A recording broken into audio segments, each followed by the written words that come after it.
everyone. My name is Patrick, and I will talk today about electricity theft. Who of you has heard about electricity theft before? Raise your hand. You know, sometimes I ask another question in a conference, and I ask, who of you has actually stolen electricity? And then some people still raise their hand. But what is actually electricity theft? You can see this up here, and that's what it literally looks like in the real life. People steal electricity by, for example, manipulating infrastructure or by not going through a meter, just plugging to some power lines, whatever. And it's a big issue, and in my project we work on detecting that in emerging markets, for example in Brazil, where electricity theft is a real issue. And I work at the University of Luxembourg, and usually when you do PhD in a university, it's very theoretical, very boring. But at the University of Luxembourg, we work very closely with companies. So we get real data. In this case, we get real data from utilities in Latin America. And we finally built outcomes that really work in practice. And it's not just theoretical work in publications. So what does electricity theft look like? For example, like this. People manipulate meters. There's one trick, you know, in the past you had these very big meters at home in your basement, these huge boxes. One way to make that meter not work is you just put a huge magnet on it. And then it records less because there's this spinning wheel. I'm not giving any advice to you on how to steal. I'm just telling you what's frequently being done. But you can do other stuff too, like you can see here. People manipulate transformers or other infrastructure outside. So the theft may not happen only in the building by bypassing a meter. It can also happen outside. And it's a big issue. If you go to Brazil, India, Pakistan, and so forth, that's about 40% of the total electricity distributed. So about half of the electricity distributed gets stolen. When I saw that number for the first time, I thought it was actually a typo. But it's really 40%. And in some areas, it's 100%, you know, in some parts of cities. But in, like Brazil, the overall average, it's about 40% of the total electricity distributed. Before I tell you about this project, I will tell you about myself. So I'm doing a PhD at the University of Luxembourg, together with a partner company from Brazil that gives us all the data from utilities that we work with in Brazil. I also spent some time in Montreal at the university there. Montreal is now a big hub for artificial intelligence, and my co-advisor works there, so I spent some time there during my PhD. In the past, I studied at Imperial College London, and before that, I worked at CERN. So CERN is in Geneva, Switzerland. It's the European Organization for Nuclear Research with these big particle accelerators, and I also worked there on machine learning in the past. And now I want to ask you, what do you think who actually steals? For example, let's go to Brazil. What do you think who typically would steal? Yes? Organizations? Like what type of organizations?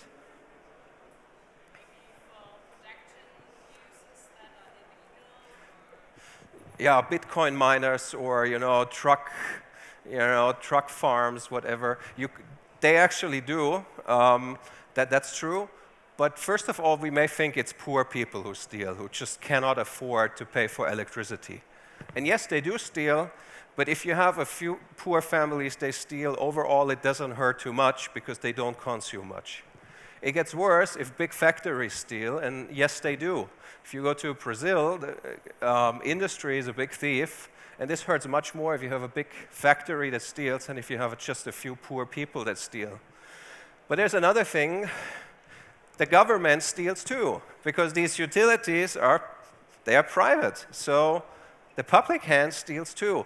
My data shows me that in Rio de Janeiro, about every second police station actually steals. So you have a real problem, if you even cannot trust the government. Like I'm from Central Europe, so people just cannot imagine that the government would actually steal, but it's an issue. I want to say electricity theft also probably happens here in Central Europe, but to such a small amount that you would have to invest much more to detect the thieves than you would actually get back. So the theft is a very small issue here. It's a big issue in emerging markets. And I have given this talk a lot of times. I gave this talk last year. There was a guy from Nigeria, and he actually shared a lot of advice how he steals back at home. So when I give this talk, I sometimes meet very interesting people. Another thing is, what are the losses actually? I said it's 40% in some countries. Here in Germany, it's maybe 1% or less. But overall, what's the losses all around the world? It's about 100 billion US dollars per year all around the globe. So that's a lot of money.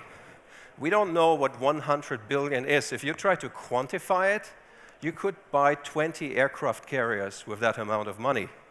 Remember, the US only has 10 or 11 at the moment, so 100 billion US dollars is a lot of money. And it's not just the actual direct financial losses to the utilities. There are also other damages to the infrastructure, like if people start stealing and they don't do proper insulation of the power lines, their house may just burn down, and neighbors' houses may also burn down. So this causes a lot of further damage to the infrastructure. And we work on detecting electricity theft using machine learning. So what we do is we get data from the utilities. For example, consumption data. And what we can see here is, for example, we have monthly meter readings. So every step here on the x-axis is a month. And assume this customer's consumption is read out once a month. And we see there was a high consumption and suddenly a big drop, which persisted over a longer time. And then this customer got inspected, which is denoted by this vertical bar, and we see a fraud was found, a manipulation of the meter, and it was removed, and finally the consumption goes back to the previous level. So we could say, suddenly there's a big drop. That could be a theft. But what if someone just moved out of this house? So we could say, what about a longer drop? Yeah, maybe no one moved into that house again, so the consumption is still low. So we need more data than just the consumption. For example, where the customer lives, the type of customer, the meter type. Maybe some meters are more likely to be manipulated than others. And we take all of this into account, and we have very high dimensional data, so we don't understand the data necessarily anymore. It's hard for us to say what's theft, what is not. But some customers get inspected, as I said here, and then we can use machine learning, where we feed in all the data about customers, consumption, location, and so forth, and we have the results of inspections. And then we use machine learning to learn what makes fraud and what does not make fraud. And machine learning is very amazing because you have computers that learn from examples. So we give examples of customers that we know they steal, others that we know they don't steal because we have carried out inspections. And then we learn, and we can predict for all the other customers if they should be inspected. The problem is every wrong prediction we make, because we make predictions in order to say which customer should get inspected. And typically in AI or machine learning, people say, well, we make a wrong prediction, it's not that bad as long as we still do very well in lots of other cases. Here it really hurts, because we can only send out a certain number of inspections every month, because we have simply a number of technicians that we can send out. And every inspection costs a lot of money, because you have to send people there. So inspections really cost a lot of money. That's what we do, but there's one big challenge. Everyone is now talking about bias, saying an AI is biased or a machine learning system is biased. But what does it really mean? We have some customers inspected, and that's the training data. So we say customers were inspected, we found fraud or not. And that data, that training data that we use for machine learning, follows some distribution. But we only have a very small amount of customers inspected, maybe 10% of our customers. But what if these 10% are not representative for all the other customers? And we want to test on all the other customers in order to say who to inspect. That's the test data. And if that data follows a different distribution than the training data, then we have a problem. And that's what a bias means. Your data was or your model was trained on data that is not representative for the overall distribution. And we have found some ways to conquer this, to make our models more representative, because yes, past inspections, they were carried out in a biased way. For example, some inspections may have focused on a certain neighborhood or a certain city, whereas other cities didn't get inspected. So you have a bias, and you need to reduce that bias, and we have built some models that do that for us, and overall, we make better predictions, meaning we have a higher return on investment. I'm doing a PhD at the moment, and when doing PhD, it's very important to publish. Publishing papers in conferences or journals, and that's fun. We also appeared in the New Scientist. New Scientist is a big science magazine, and they had a story about us last year. And McKinsey also cited us. They wrote a big study last year about AI and applications of AI to a lot of different fields. And they also had a section on electricity or smart grids, and we were cited in there too. And I've published a lot of papers, which is very important when being in academia. But finally, we have an industry partner. And the industry partner says, yeah, you can publish, but we don't get much out of it.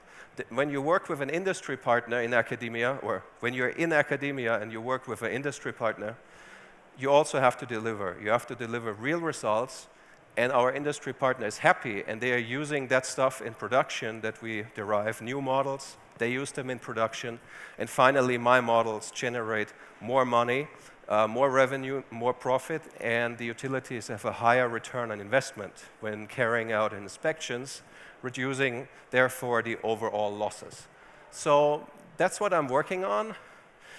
If you speak German and you're interested in this topic, we have just published a book on innovation in German a few months ago, and I have written a chapter about AI and about innovation using AI, and you're welcome to read this book and that chapter. If you remember Kathleen, who is the host on the first stage, she also contributed a chapter to this book. So the book is all about innovation, and I can highly recommend it. And that's how I also came here, because I met Kathleen through this book, and she invited me to come here today and speak to you. I'm finishing my PhD in about 3 or 4 months, and I'm also doing an MBA in parallel. I'm finishing that next month, so I'm busy like hell.